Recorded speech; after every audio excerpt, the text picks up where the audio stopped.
Boa noite a todos. Com imensa alegria, mais uma vez nos reunimos em nossa casa de oração, de acolhimento, de fraternidade, para mais um trabalho com Jesus e Kardec. Agradecidos estamos pela oportunidade de nos reunirmos nesse mês tão importante, onde hoje finaliza a última palestra comemorativa de aniversário. Nossa imensa gratidão a Dr. Bezerra de Menezes, a toda a equipe espiritual da casa, a Deus que nos concede estarmos neste mundo físico, a Jesus pelos ensinos que nos esclarece, que nos fortalece, que nos oferece todos os meios de investirmos em nossa reforma íntima, de sermos melhores, de sermos colaboradores do bem, para o bem de todos. Queridos irmãos, Henry Maxwell era um orador que estava se preparando para apresentar o sermão da igreja da qual ele fazia parte. E o seu objetivo maior era enfatizar o modelo que Jesus havia deixado para ser imitado. Quando Maxwell estava prestes a escrever cada passo para seguir Jesus, eis que a campainha de sua casa toca. Ele vai atender. Era um homem com roupas esfarrapadas, girando um chapéu entre as mãos. E Maxwell, ele fica ali aborrecido, porque ele estava ali em seu trabalho e ele se sentiu muito contrariado. Então o homem olhou para ele e disse: Senhor, eu estou desempregado e pensei que talvez o Senhor pudesse me ajudar a conseguir algum trabalho. E Maxwell disse: eu não sei de nenhum emprego disponível. E olha, eu vou lhe dizer uma coisa, eu estou muito ocupado. E fechou a porta. Nesse instante que ele fecha a porta, ele pensa em voltar atrás, vai até a janela, olha aquele homem tão abatido, mas decide voltar para as suas anotações. 2 horas depois, o sermão estava pronto. Na manhã de domingo, lá estava Maxwell, todo feliz. A igreja estava lotada e ele era considerado um orador espetacular. Ele estava ali muito vaidoso, se achando o máximo. Começa a falar. Ao final do sermão, todos são surpreendidos por uma voz que surge lá do fundo da igreja, vai se aproximando, girando entre as mãos o chapéu, e ao se aproximar de Maxwell, ele olha e reconhece que se tratava daquele homem que bateu a porta de sua casa. Então ele olha para todos e diz: eu não sou um andarilho qualquer. Eu estou desempregado há 10 meses. Sou tipógrafo.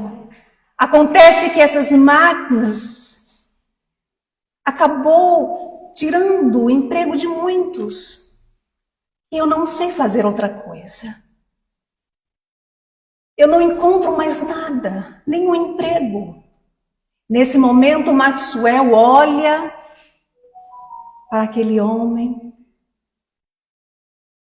e aquele homem, com muita humildade, olha para Maxwell e diz: o Senhor pregou que o discípulo de Jesus deve seguir os passos dele.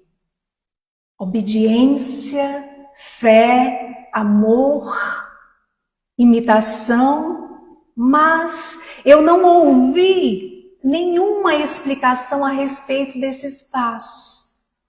O que seria seguir Jesus? Maxwell estava imóvel, cada vez mais pálido e triste, e o homem continuou e disse: eu fico confuso em ver tantos cristãos vivendo de forma confortável, cantando tudo, ó Cristo, a ti entrego. Eu entreguei a minha filhinha a uma família até eu me estabilizar. Minha mulher morreu sufocada em um quarto apertado. E ele continua ali em seu desabafo. Quando termina, ele tenta se apoiar numa mesinha. O chapéu que estava em suas mãos rola pelo tapete. Ele desequilibra e cai desmaiado. Levam aquele homem para uma salinha no canto da igreja e Maxwell resolve levar aquele homem para a sua casa, velando por ele todas as noites. E cada dia que ia passando, aquele homem ia ficando pior, ia piorando o seu estado físico, ficando cada vez mais doente, até que na madrugada do domingo seguinte, ele consegue reagir, olha para Maxwell e diz: o Senhor foi muito bom para mim.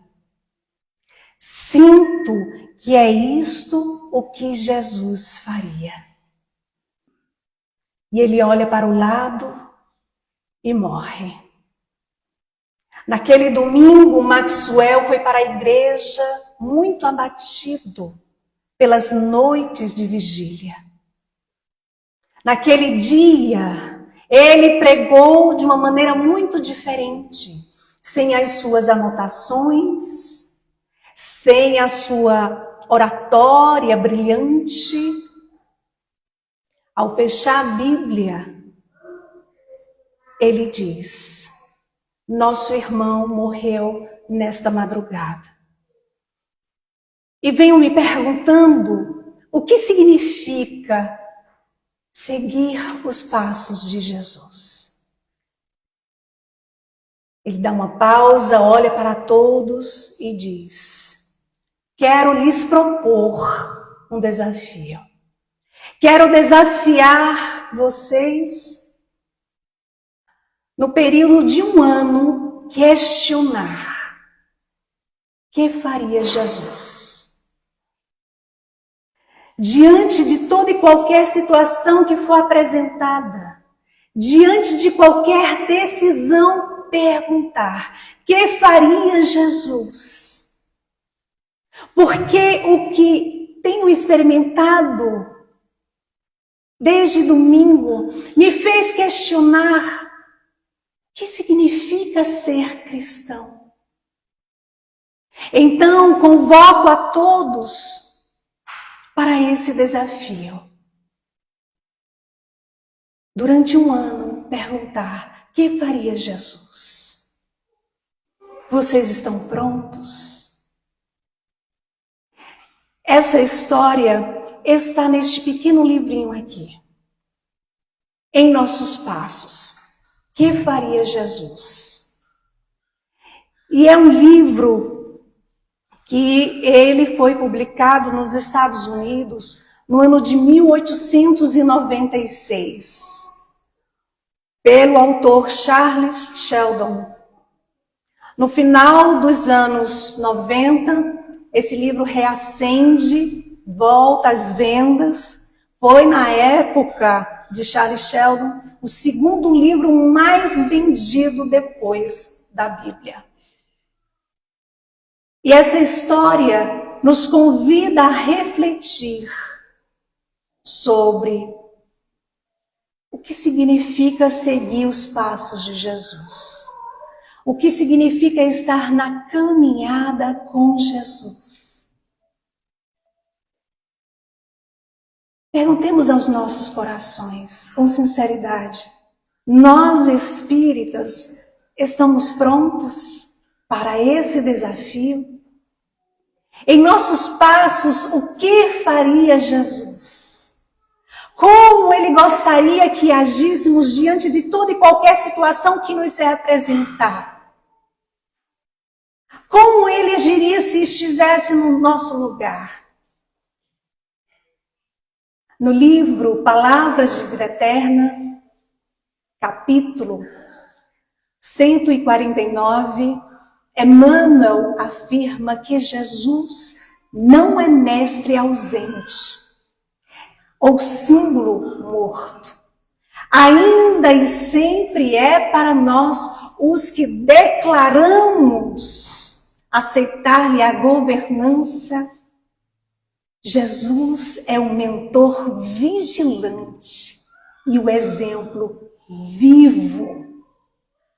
Emmanuel nos lembra que Jesus nos prometeu, falando aos discípulos: eis que estou convosco todos os dias, até a consumação dos séculos.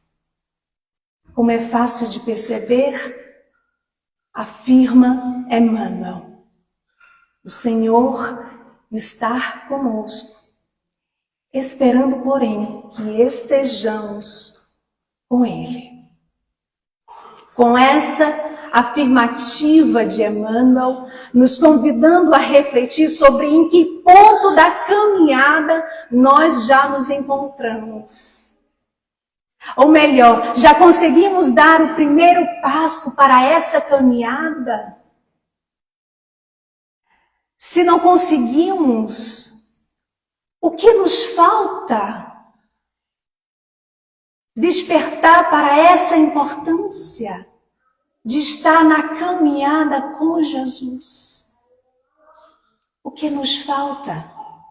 Para nos ajudar em nossas reflexões, vamos aqui recordar o livro Memórias de um Suicida. Psicografia de Ivone Pereira, do Amaral Pereira, ditado pelo espírito Camilo Castelo Branco, que foi um escritor português, que usou o pseudônimo de Camilo Cândido Botelho. Ele foi um suicida e devia narrar todo o seu sofrimento, tudo o que ele passou, toda a sua tragédia após entrar no mundo espiritual pelo suicídio. Ivone do Amaral Pereira, ela psicografou essa obra por volta do ano de 1925. E ela leva essa obra para a FEB, Federação Espírita Brasileira. Acontece que essa obra, no momento que ela levou, não estava pronta, não estava madura.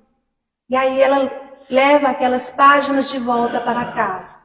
Ela pensa em queimá-las e coloca em uma gaveta. Por mais de 20 anos, aquelas páginas ficam engavetadas. Até que o espírito de Leon Denis aparece para reformular esta obra, para desenvolver cada um dos fatos, para trazer a parte didática, quando ele termina ali, diz a Ivone que já era hora de publicar essa obra. Ivone volta para a federação e, para nossa alegria, a FEB publica essa obra extraordinária. Então, vamos lembrar de um grupo de suicidas que estavam ali unidos por afinidades, numa região chamada Vale dos Suicidas. E esse grupo ali estava justamente Camilo Botelho. Eles passaram por muitos sofrimentos durante muito tempo, até que eles são ali recolhidos por uma caravana de espíritos superiores, pertencentes à colônia denominada Legião dos Servos de Maria. E conforme esse grupo, eles iam ao Vale do Suicida, eles ali iam retirando os grupos que estavam preparados para serem atendidos. E naquele dia foi a vez daquele grupo de Camilo Botelho. Eles são recolhidos, levados para um hospital que tem na colônia dos Servos de Maria, passam por cirurgia no seu perispírito, que é o corpo fluídico do espírito.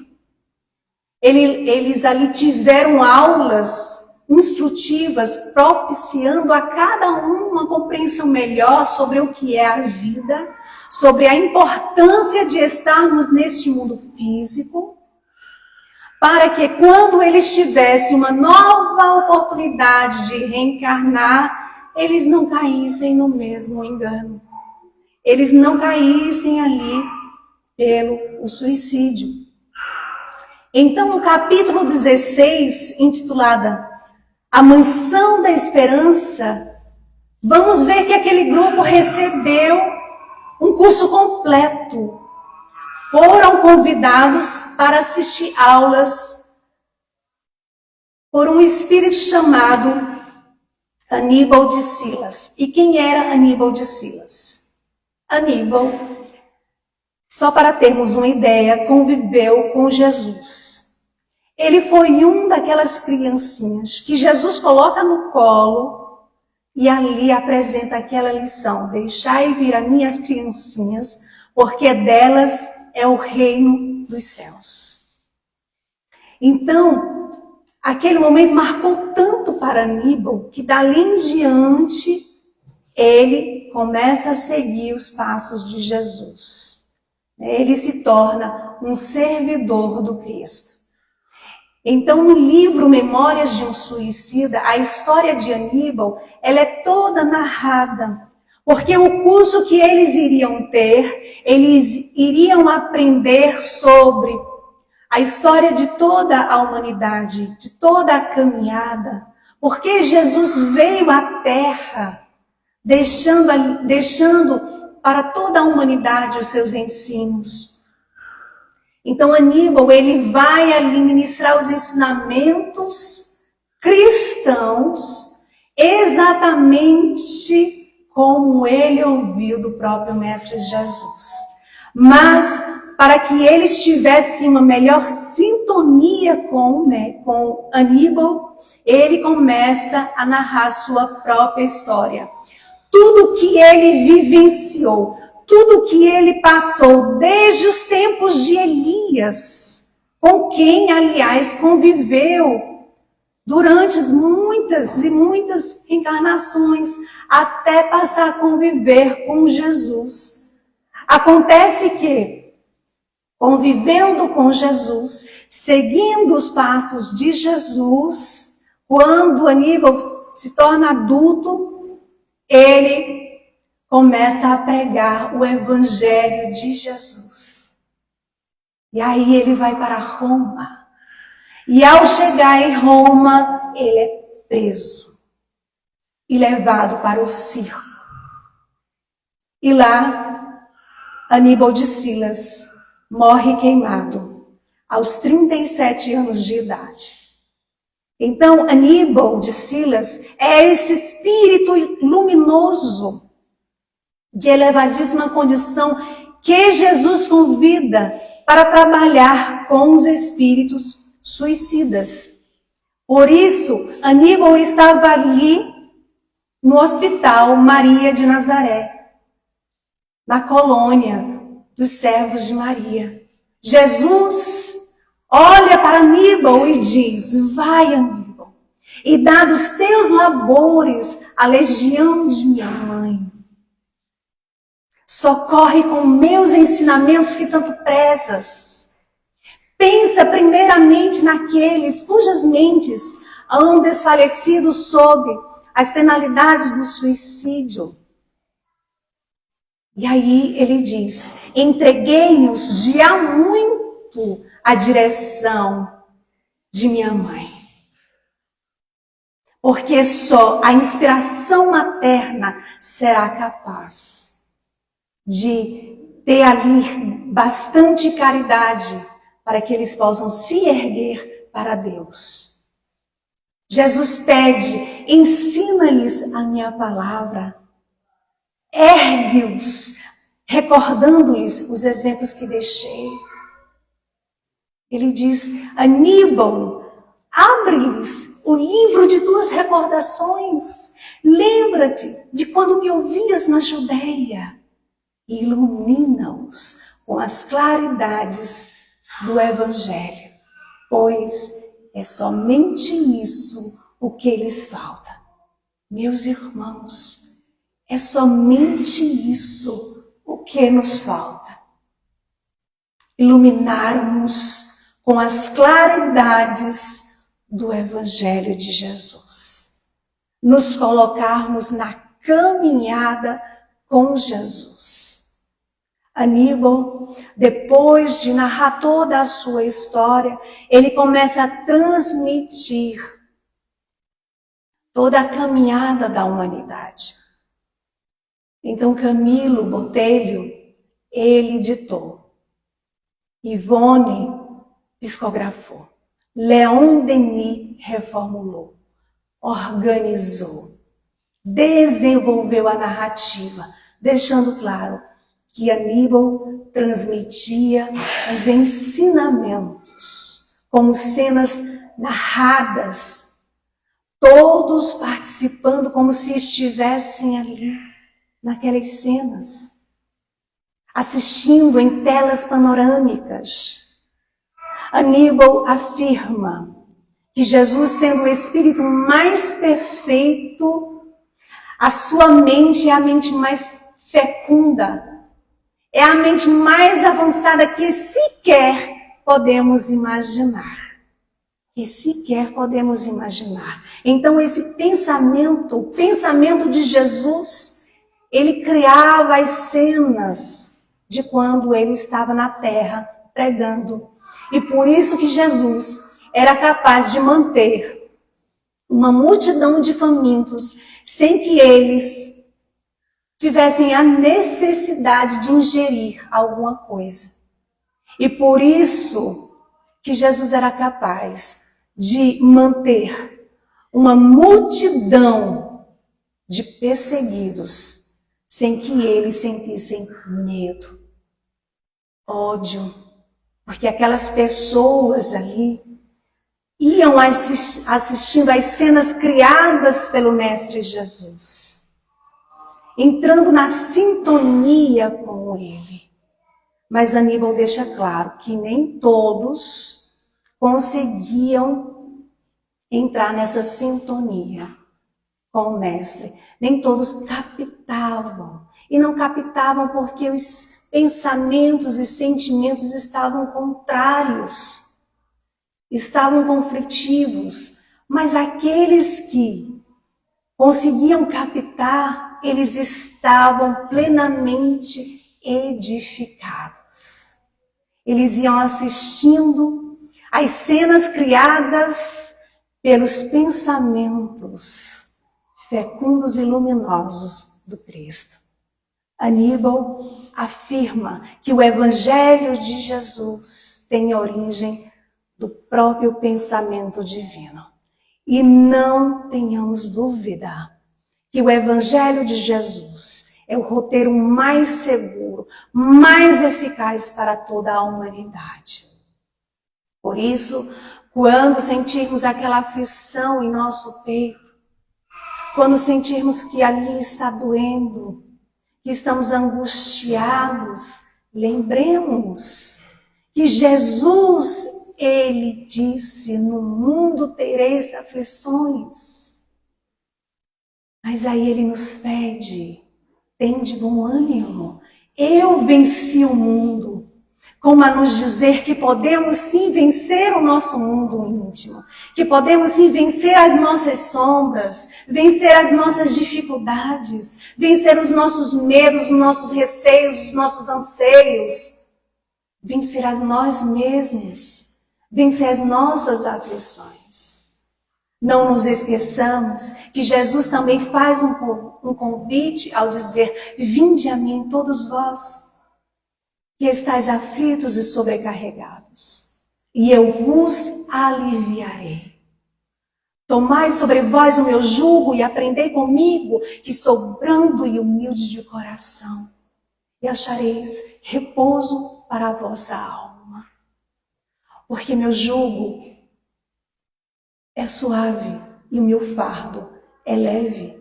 Está no Evangelho de Mateus, capítulo 11, versículo 28, 29 e 30.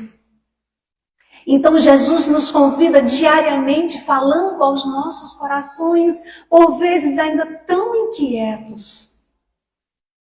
Não nos esqueçamos, somos vasos escolhidos do seu imenso amor. E é preciso higienizar o vaso de nosso coração. É preciso nos colocarmos receptivos nessa caminhada com Jesus. E como é que a gente se coloca nessa caminhada com Jesus? Trabalhando em nós as nossas imperfeições morais, através da caridade. A caridade no sentido da palavra como a entendia Jesus. Questão 886 de O Livro dos Espíritos. Sim, trabalhando a benevolência em nós, oferecendo ao outro tudo aquilo que gostaríamos que a nós fosse oferecido. Tratar o outro da forma como gostaríamos de ser tratados. De sermos indulgentes, não apontando, não compartilhando, não divulgando os erros do outro, compreendendo que nós também erramos, que nós temos as nossas falhas, que nós nos enganamos, trabalhando o perdão em nós, para compreender que se o outro ainda carrega sentimento de raiva, de vingança, de desejo do mal, é porque ainda não desenvolveu em si o perdão, ainda não desenvolveu em si o amor. E de nós merece toda a nossa compaixão e nosso respeito. Oremos por aqueles que nos desejam o mal. Então é essa caridade que Jesus nos convida para conosco. Porque quando estamos no exercício dessa caridade, estamos no exercício de nossa transformação moral. E quando estamos no esforço de nossa transformação moral, a caridade ela deixa de ser algo que eu faço para mostrar ao outro o que eu estou fazendo. Eu passo a sentir, eu passo a vivenciar a caridade em ação, essa caridade que Jesus nos convida. E para lembrarmos de importante transformação que Jesus nos convida diariamente, vamos lembrar que foi em Tarso, um centro mercantil intelectual do mundo romano,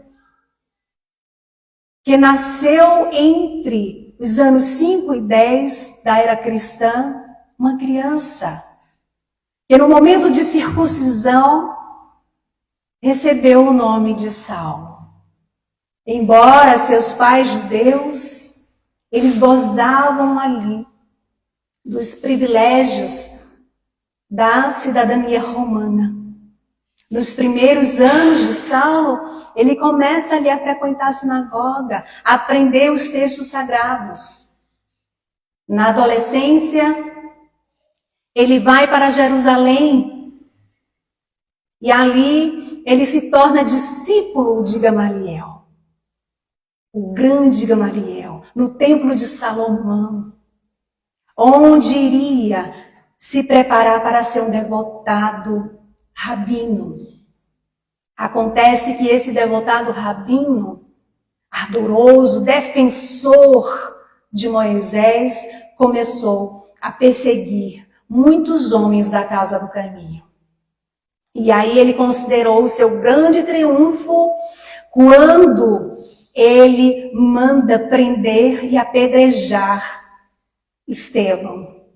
E aí Emmanuel, no livro Paulo e Estevão, narra com detalhes toda a dor e toda a vergonha que Saulo sentiu ao descobrir que Estevão, na realidade, era Gesiel, o irmão de Abigail, e que estava ali, prestes a morrer para o mundo físico. Então, Abigail, ao lado do seu irmão, que ela tanto ali ansiava por encontrá-lo, que ela pedia a Saulo para ajudar a encontrar o seu irmão.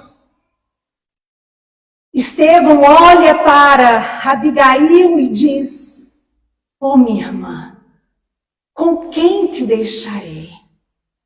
E nesse momento, ela olha para Saulo e diz: "Este é meu noivo."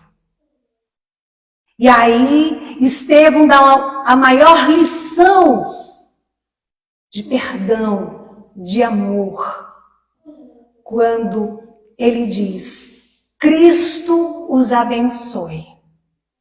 Minha irmã, não tenho no teu noivo um inimigo. Tenho um irmão." Saulo deve ser um homem bom. Defendeu Moisés até o fim. Imagina, minha irmã, quando ele conhecer a Jesus, servi-lo-á com o mesmo fervor. Estevão morre para o mundo físico. Abigail fica ali querendo saber sobre aquele Jesus. E ela recebe orientações, esclarecimentos sobre quem era Jesus através de Ananias. Abigail desencarna 8 meses depois. Mas no entanto, no caminho de Damasco, quando Saulo carregava ali aquelas cartas que lhe davam o direito de prender os seguidores do Cristo, no sol de pleno meio-dia, ele ali é surpreendido com uma imensa luz de quem ele perseguia. "Saulo, Saulo, por que me persegues?" Tendo vislumbrado aquela luz imensa, ele cai do animal cego. E com orientações ali do mestre, ele chega à cidade de Damasco e aguarda as orientações.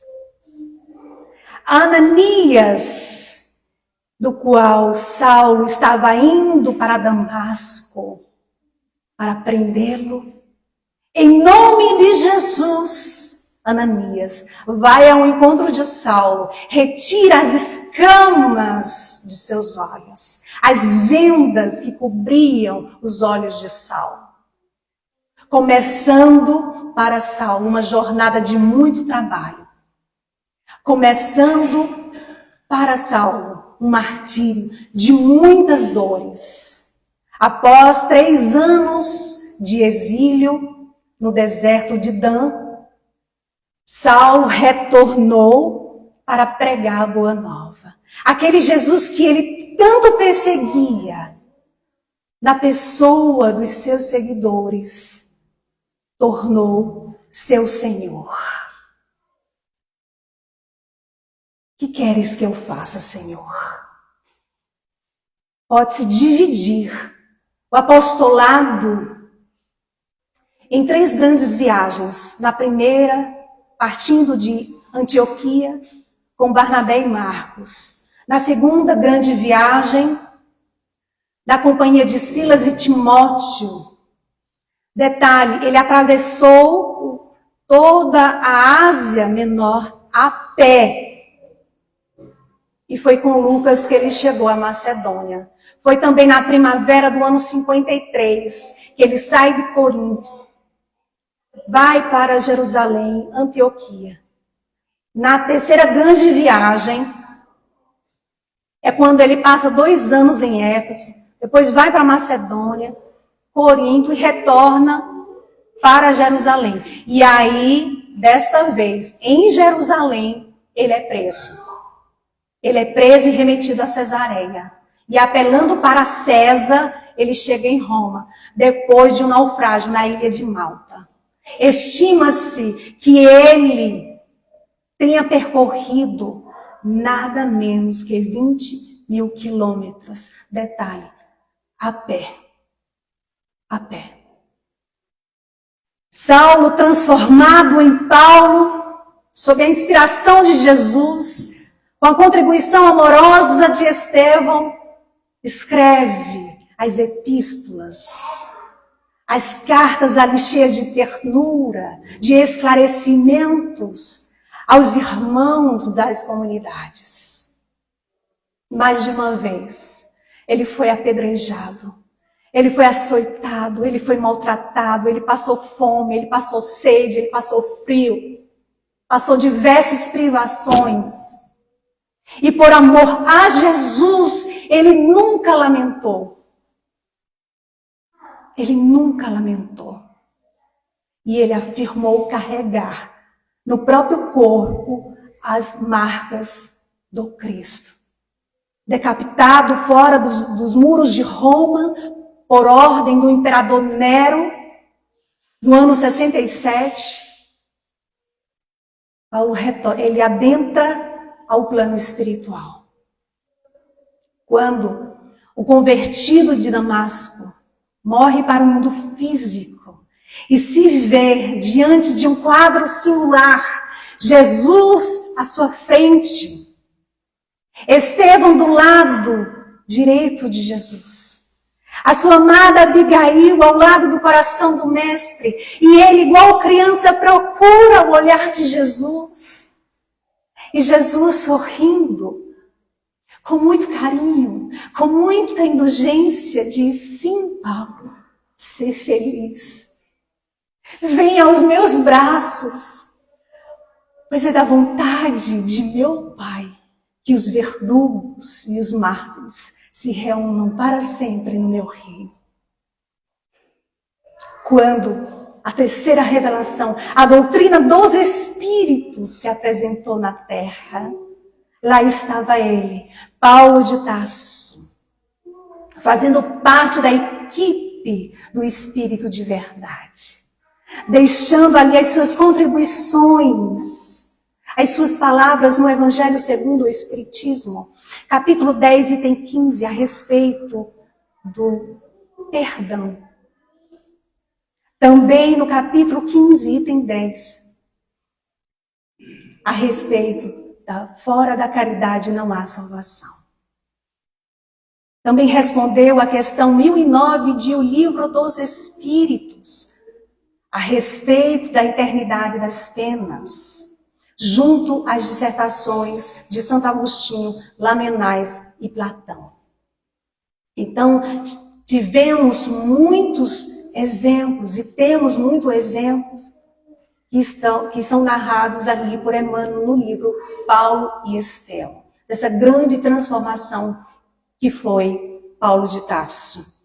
Mas temos e tivemos muitos outros exemplos do que é estar na caminhada com Jesus.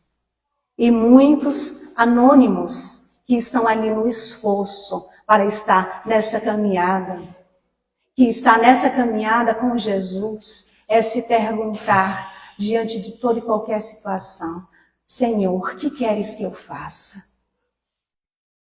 Isso está me magoando, isso está me ferindo, isso está me dificultando. Me ajuda. O que queres que eu faça? Isso é querer estar ali no esforço para estar na caminhada com Jesus. De querer sair da situação do qual se encontra, de querer mudar, de querer se melhorar, de querer transformar aquilo que está dentro de nós. De seguir os passos de Jesus. Então, não nos esqueçamos, como diz Emmanuel, o Senhor está conosco, esperando, porém, que nós estejamos com Ele. Que nós, meus irmãos, possamos refletir e nos colocar nessa caminhada com Jesus, hoje e sempre. Muita paz a todos.